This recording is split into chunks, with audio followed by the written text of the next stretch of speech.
Vamos a continuar con lo que es el genoma humano. La última clase hemos visto algunos genes, especialmente hemos hablado sobre el ARN largo, el ARN corto, que son aquellas cuyos genes suprimen las expresiones genéticas. Hemos visto cómo suprimen las expresiones genéticas este tipo de ARN largo y micro. Pero no solamente estos dos tipos de ARN pueden realizar supresión de la expresión genética de las proteínas formadas por el ARNM, sino que también la metilación del ADN a nivel de los aminoácidos citosina, guanina del ADN puede suprimir directamente la expresión genética. Luego vemos de que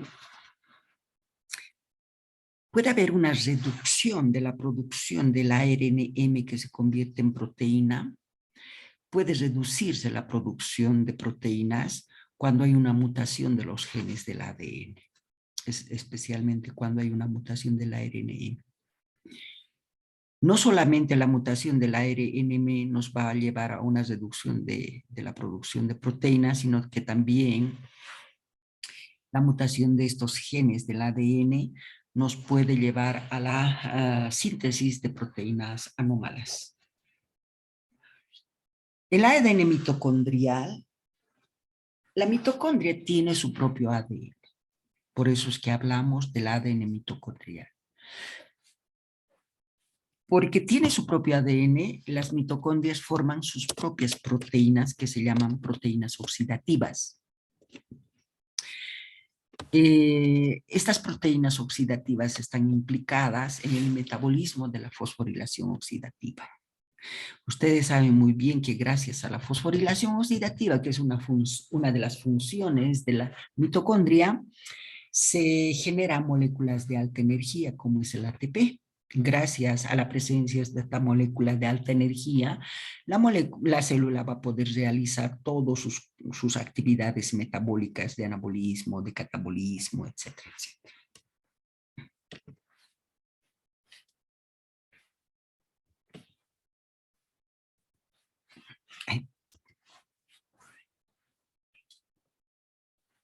Hay estudios nuevos que nos hablan sobre la edición genética. ¿En qué consiste esta edición genética? Consiste en el descubrimiento de repeticiones polidrómicas cortas agrupadas y regularmente espaciadas. Son genes que se los abrevia así, son genes CRISPR. Esto es repetición polindrómicas cortas agrupadas y regularmente espaciadas.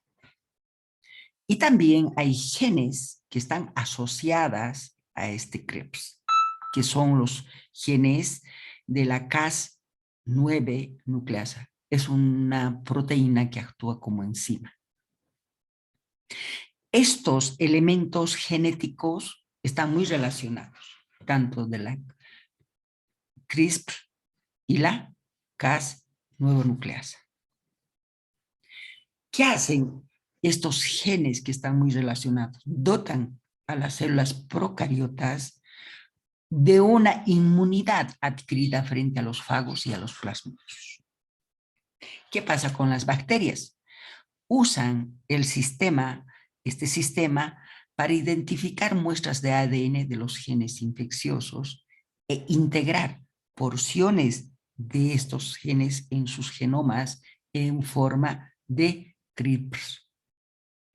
Estos segmentos son segmentos genéticos de CRISPR. Posteriormente son transcritos y procesados en secuencias de un ARN guía que se unen a la Cas9 nucleasa para, de esta manera, inhabilitar al agente infeccioso. ¿De qué estamos hablando? De esto. Esta es la proteína, esa proteína que actúa como enzima, que es la proteína Cas9 nucleasa. Y este es el ARN guía. Miren cómo estos genes están muy relacionadas, ambas. Entonces, este ARN guía se pone en contacto con esta proteína que actúa como enzima y rompe. Hay una escisión del ARN guía. Entonces, este ARN guía se rompe y en esos segmentos rotos se puede acoplar otro tipo de ADN. Por ejemplo, si nosotros queremos sembrar células cancerosas, hacemos esto, rompemos ese ARN guía de la célula cancerosa o de una célula normal, de una célula guía, utilizamos su ARN guía, la rompemos su ADN y agarramos el ADN de la célula cancerosa y sembramos. Entonces, la vamos a acoplar esos genes cancerosos y de esa manera que vamos a tener siembra de células cancerosas. Esto se está utilizando porque se está conociendo todas esas alteraciones bioquímico-moleculares que se presentan para que se alteren estas células anormales. Y al conocer estas alteraciones bioquímico-moleculares, vamos a poder comprender mejor por qué esas células cancerosas, por ejemplo, escapan a la apoptosis, a esa muerte celular programada que todas las células normales tienen, excepto las células cancerosas. Las células cancerosas no programan su muerte celular y su muerte celular programada y se hacen eternas. Entonces, eso nos va a ayudar a comprender por qué se hacen eternas esas células. ¿Qué es lo que pasa con este ADN? Por eso es que se están sembrando diferentes tipos de enfermedades, diferentes tipos de células cancerosas para comprender estas alteraciones bioquímico-moleculares y poder entender por qué la alteración de las enfermedades y poder plantear tratamientos adecuados y curar las enfermedades. Bien, con esto hemos terminado el tema de genoma humano, el genoma de estas células que hacen tejidos, órganos, sistemas.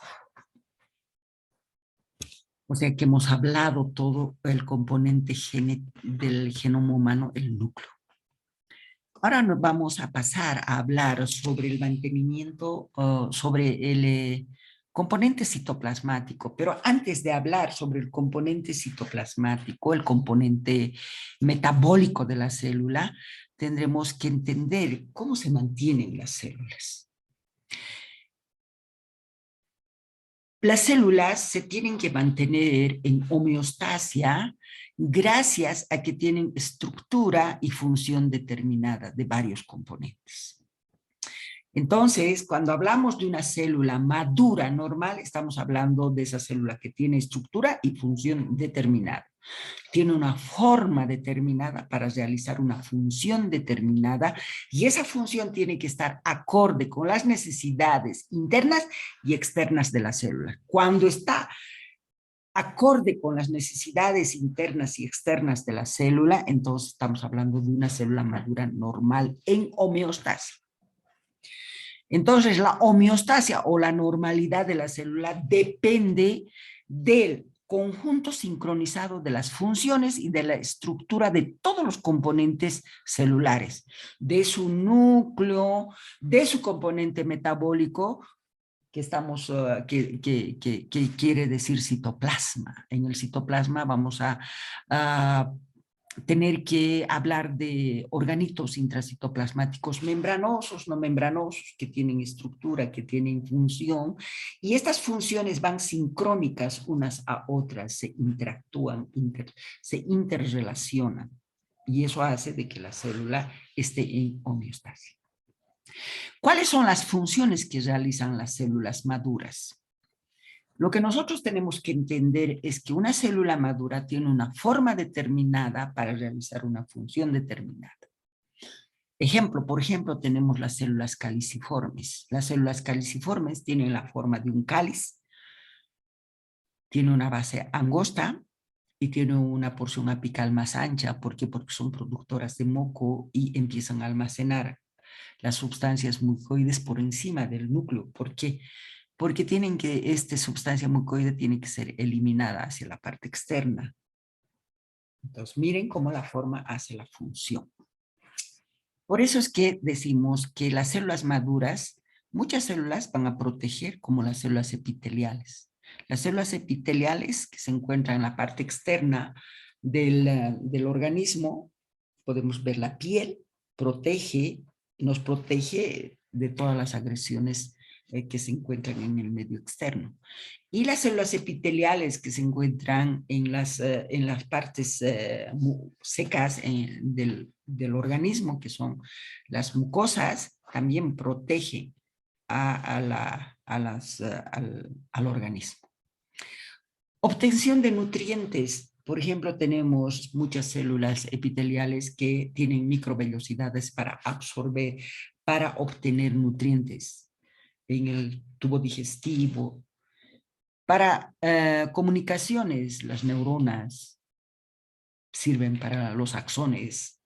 Las neuronas tienen axones que comunican una célula con otra célula nerviosa, etcétera, etcétera. Los movimientos, donde tenemos ahí los músculos, renovación de moléculas envejecidas, ¿no es cierto? Cuando estamos hablando de aquellas células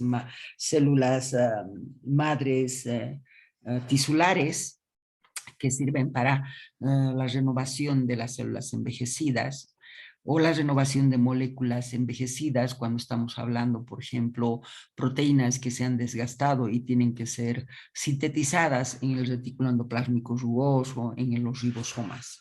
Catabolismo molecular, generación de energía como en las mitocondrias donde se genera la molécula ATP, y el mantenimiento del genoma humano superior, como hemos visto hasta ahora, que se encuentra en el componente nuclear. Algunas funciones se encuentran también compartimentalizadas dentro de los órganos intracelulares. Ustedes saben muy bien que las células maduras tienen compartimientos, pues estamos hablando de aquellos organitos intracitoplasmáticos que tienen membrana. Entonces, tienen compartimientos específicos, la mitocondria. El retículo endoplásmico rugoso tiene su compartimiento, su parte interna donde realizan todas sus funciones. Ahora, lo que ustedes tienen que saber es que estas membranas de los organitos intracitoplasmáticos y la membrana del núcleo tienen el mismo componente estructural de la membrana plasmática. O sea, que están formadas por glucolípidos y están formados por proteínas. La estructura de la membrana plasmática es la misma de la estructura de las membranas internas de los organitos intracitoplasmáticos. No se olviden que cuando la célula madura a procariota, es porque se invagina la membrana plasmática para dar origen a todos estos organitos intracitoplasmáticos. A eso se llama compartimentalización. Pero no solamente existen organitos intracitoplasmáticos compartimentalizados o membranosos, también hay organitos intracitoplasmáticos sin membrana, como son los centriolos y los microtúbulos. Bien. Vamos a hablar exclusivamente de lo que es la membrana plasmática.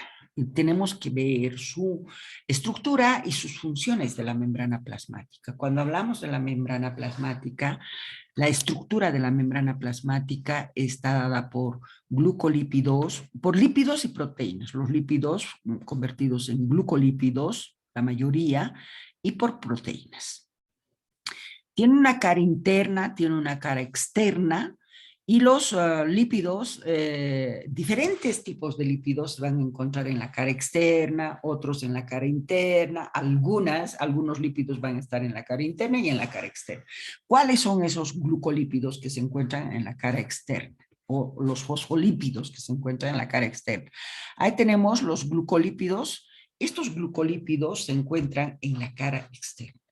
Forman el cálicis. No todas las células maduras tienen cáliz. Algunas células, glucocáliz, algunas células maduras tienen glucocáliz. Y este glucocáliz sirve como una protección mecánica y química de esta célula que tiene el glucocálice. Este glucocálice es importantísima para la interacción intercelular entre células.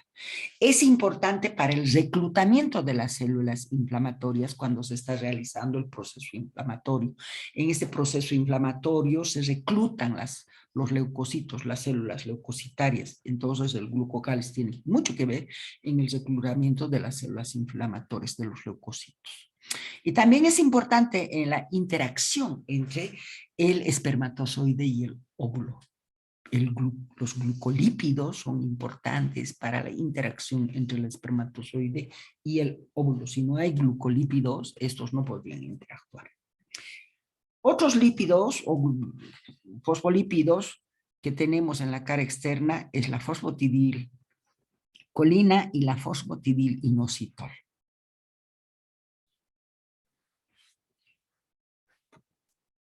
Cara interna. En la cara interna tenemos a la fosfatidilinositol, que son hidrolizadas. Este fosfolípido inositol es hidrolizada por la lipasa C. Es una enzima que hidroliza a la fosfatidilinositol. Al hidrolizarse la fosfatidilinositol se generan segundos mensajeros. ¿Qué son estos segundos mensajeros? Son fragmentos de la fosfatidilinositol por la hidrolización. Son segmentos hidrolizados de este fosfatidilinositol. Estos segundos mensajeros se encuentran en la parte interna, en el citoplasma de las células. ¿Cuáles son estos segundos mensajeros? La inositol, trifosfato y el diglicerol. ¿Para qué sirven estos segundos mensajeros? Reciben la información de la estimulación de los receptores de superficie que se encuentran en la membrana plasmática. Esos receptores se estimulan frente a algunos estímulos que se presentan fuera de la célula. En la parte extracelular, estos receptores captan esos estímulos, se estimulan y ese estímulo manda la información a estos segundos mensajeros y estos segundos mensajeros van a mandar esa información al núcleo. Entonces, de eso se trata de los segundos mensajeros, el inositol trifosfato y el diacilglicerol. Pero también sirven como andamiajes para las proteínas plasmáticas. ¿Qué quiere decir? Este fosfatidilinositol sirve como caminitos para las proteínas citoplasmáticas. Andamiaje. Otro fosfolípido es la fosfatidilcerina, que puede girar a la cara externa. A ver, la fosfatidilcerina se encuentra en la cara interna en las células normales. Pero en aquellas células que entran en apoptosis, la fosfatidilcerina va a la cara externa. En los cuerpos apoptóticos se encuentra en la cara externa. ¿Por qué? Porque los cuerpos apoptóticos rodeadas de fosfatidilcerina son reconocidos por los macrófagos para que estos macrófagos puedan fagocitarlas, destruirlas y eliminarlas. Si los cuerpos apoptóticos no tuvieran esta fosfatidilcerina en la cara externa, no podrían ser reconocidos por los macrófagos, no podrían ser destruidos y eliminados. Se tendrían que acumular los cuerpos apoptóticos y eso no puede ser. También las plaquetas tienen en su superficie externa la fosfatidilcerina. Sirve como cofactor para promover la coagulación sanguínea. Otro fosfolípido que se encuentra en la cara interna es la fosfatidiletoanolamina y las balsas lipídicas que interactúan horizontalmente. En ambas caras se encuentra, en la cara interna y en la cara externa, la fosfatidilinositol y el colesterol. ¿De qué estamos hablando? De esta distribución de los glucolípidos. Esta es la membrana plasmática, la cara externa y la cara interna. En la cara externa que tenemos ahí está los glucolípidos, las falsas lipídicas, etcétera, etcétera. Y tenemos en la cara interna todos estos fosfolípidos. Como verán, no hay fosfolípidos transmembranas. Bien. También la membrana plasmática está formada por proteínas, ¿sí? Estas proteínas que se encuentran en la membrana plasmática son formadas en el retículo endoplásmico rugoso. Entonces, las proteínas de las membranas plasmáticas se forman en el retículo endoplásmico rugoso, de ahí pasan al aparato de Golgi, se ensamblan en el aparato de Golgi, sufren una serie de transformaciones y del aparato de Golgi se rodean de membrana y en vesículas van distribuyendo las proteínas a las diferentes membranas, a la membrana plasmática, a la membrana del ribosoma, a la membrana del aparato de Golgi, etcétera, etcétera. ¿Sí? Mediante el anclaje de la glucosilfosfatidilinositol. Ahora, tenemos las proteínas las proteínas que se encuentran en la parte externa son extracelulares, hay que actúan como receptores de superficie. Entonces, las proteínas que se encuentran en la parte externa de la membrana plasmática actúan como receptores de superficie. Hay proteínas que atraviesan toda la membrana, todo el espesor de la membrana, están implicadas en el transporte de iones y de metabolitos. Este tipo de proteínas permiten la interacción con las células vecinas y la matriz intracelular. Estas proteínas transmembranas mantienen la polaridad de las células epiteliales. Las células epiteliales siempre tienen un polo superior, un polo inferior y tienen caras laterales. Esa polaridad las mantienen las proteínas transmembranas. Se pueden insertar a estas proteínas transmembranas hidratos de carbono formando el glucocálice. Entonces el glucocálice son hidratos de carbono interactuando con las proteínas transmembranas. Ahora este glucocálice actúa como una barrera química y mecánica. Estas proteínas transmembranas son responsables del transporte pasivo, de la difusión pasiva, ¿sí? Y activa de las sustancias, son proteínas. Entonces tenemos la difusión pasiva a través de los canales y las proteínas transportadoras que utilizan energía. Entonces, estas proteínas son responsables tanto de la difusión pasiva como de la difusión activa. La difusión pasiva o el transporte pasivo de las sustancias sin utilización de energía lo hacen a través de las proteínas transmembranas que sirven como canal o las proteínas transportadoras de sustancias que utilizan energía también. Las proteínas intracelulares que están unidas a los lípidos, ¿no es cierto?, que se encuentran en la cara interna de la membrana plasmática. Estamos hablando de esto. Esta es la cara externa, este es el espesor de la membrana y la cara interna. Proteínas transmembranas que permiten el transporte activo y el transporte pasivo. El transporte pasivo está dado por los conductos, por estas proteínas que actúan como canales, y el transporte activo está dado por las proteínas transportadoras. Estas son las proteínas que se encuentran en la cara externa, que actúan como receptores de superficie, y estas otras son proteínas que se encuentran en la cara interna y que se ponen en contacto con todos los elementos intracitoplasmáticos. ¿Cuáles son las funciones de la membrana plasmática? El pasaje de sustancias a través de la membrana plasmática. Ahí está. La difusión pasiva o transporte pasivo, la difusión activa o transporte activo, la endocitosis, también está la fagocitosis, que vamos a ver después. Nos vamos a ocupar de la difusión pasiva o transporte pasivo. ¿Qué significa este tipo de transporte pasivo?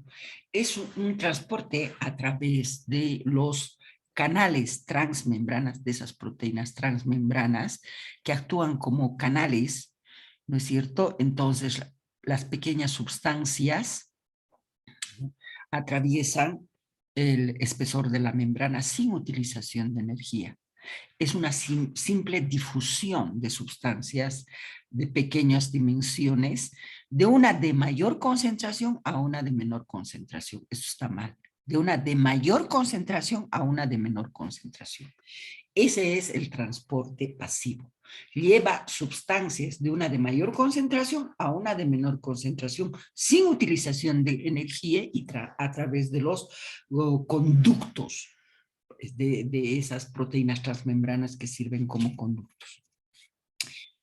Son pequeñas moléculas que se mueven por este tipo de transporte, como el oxígeno, el dióxido de carbono, algunas sustancias, algunas moléculas hidrófobas como estradiol, vitamina D, agua, etanol, urea. Ahora hay unas proteínas transportadoras de sustancias que utilizan energía, como por ejemplo tenemos las acuaporinas, son proteínas transportadoras de agua que se ven en los riñones. Especialmente se ven este tipo de proteínas transportadoras en órganos muy especializados como los riñones que transportan agua, y su proteína transportadora de agua se llama acuaporina.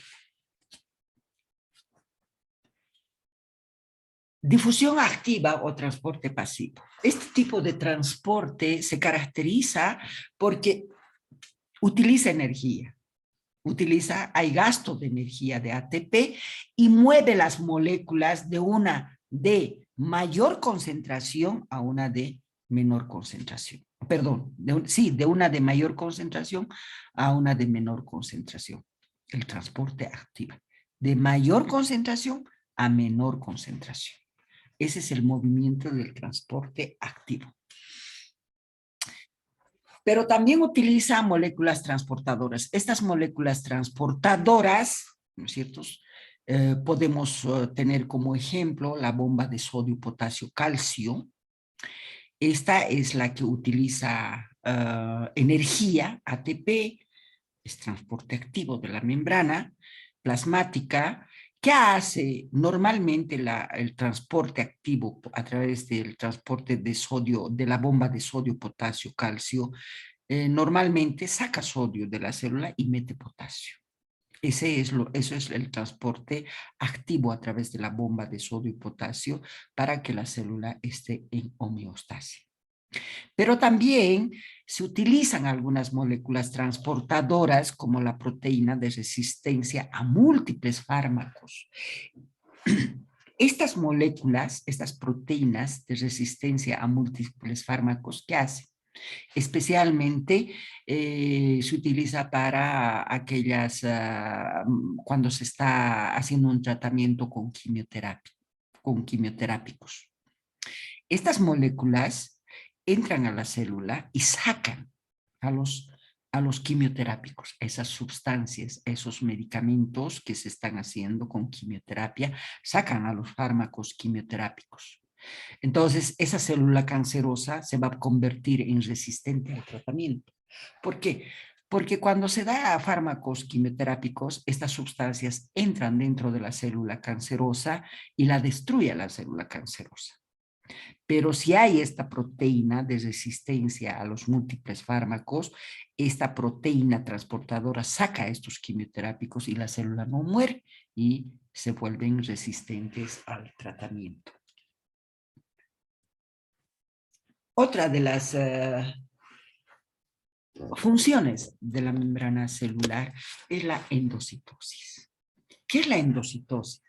Es la captación de líquido y otras moléculas como las vitaminas por invaginación de la membrana plasmática. Y para que la membrana plasmática se invagine, a veces hay receptores que son los que van a captar a las células que se tienen que capturar, y estos receptores va a permitir la invaginación de la membrana, y al invaginarse la membrana, entonces vamos a tener que la membrana se separa y se forma la fagoendocitosis, el fagosoma, el endocitoma.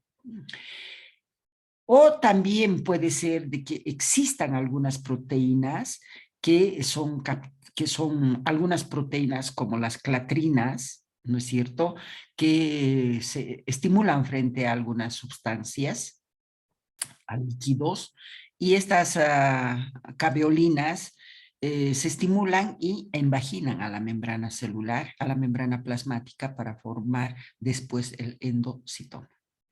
Vamos, la captación de material de líquido está mediada por receptores llamadas caveolinas, son proteínas.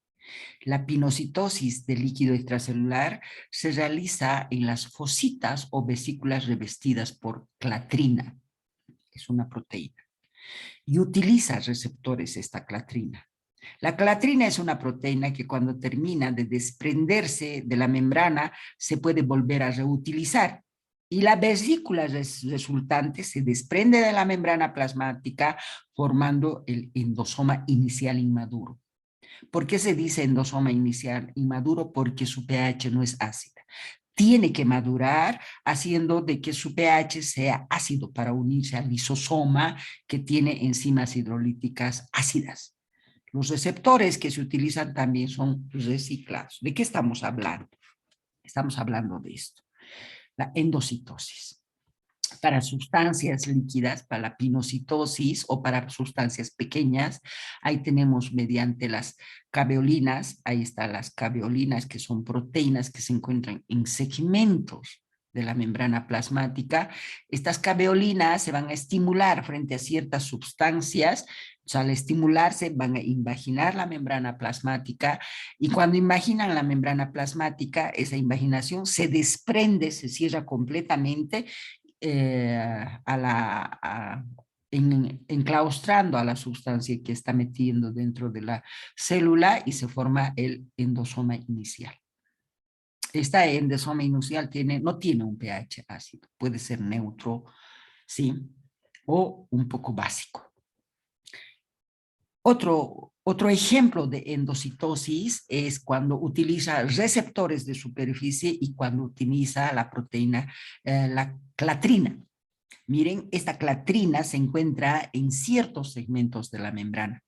En esos segmentos de la membrana, entonces, los receptores se estimulan, capturan, mandan la señal, entonces la clatrina va a permitir que se haga una invaginación dentro de la membrana, dentro del citoplasma, y una vez de que se cierra, capturando a todo lo que está penetrando al citoplasma, ¿qué va a pasar? Se va a separar y formando el endosoma inicial. Pero, ¿qué pasa? Cuando empieza a madurar, la clatrina se recicla, vuelve otra vez a su receptor, a su porción de la membrana y también los receptores se vuelven a reutilizar, se reciclan los receptores. Y ahí tenemos el endosoma inicial con un pH básico bajo. Estos dos, que son las endocitosis, las vesículas endocíticas, ¿qué tienen que hacer? Tienen que madurar y tienen que formar el endosoma final, que es que tiene un pH ácido. ¿Por qué acidifican su pH? Porque tienen que unirse al lisosoma. El lisosoma es un organito intracitoplasmático que tiene 40 enzimas hidrolíticas y son ácidas. Entonces, por eso es que estos endosomas finales tienen que ser ácidas para unirse y formar el fago endolisosoma. El endolisosoma. ¿Sí? Entonces, una vez de que tenemos formada el endolisosoma, tenemos que las enzimas hidrolíticas desintegran a todo lo que han englobado y los desechos van a ser expulsados por exocitosis y los elementos que que le sirve a la célula se utilizan. Así es como funciona este elemento.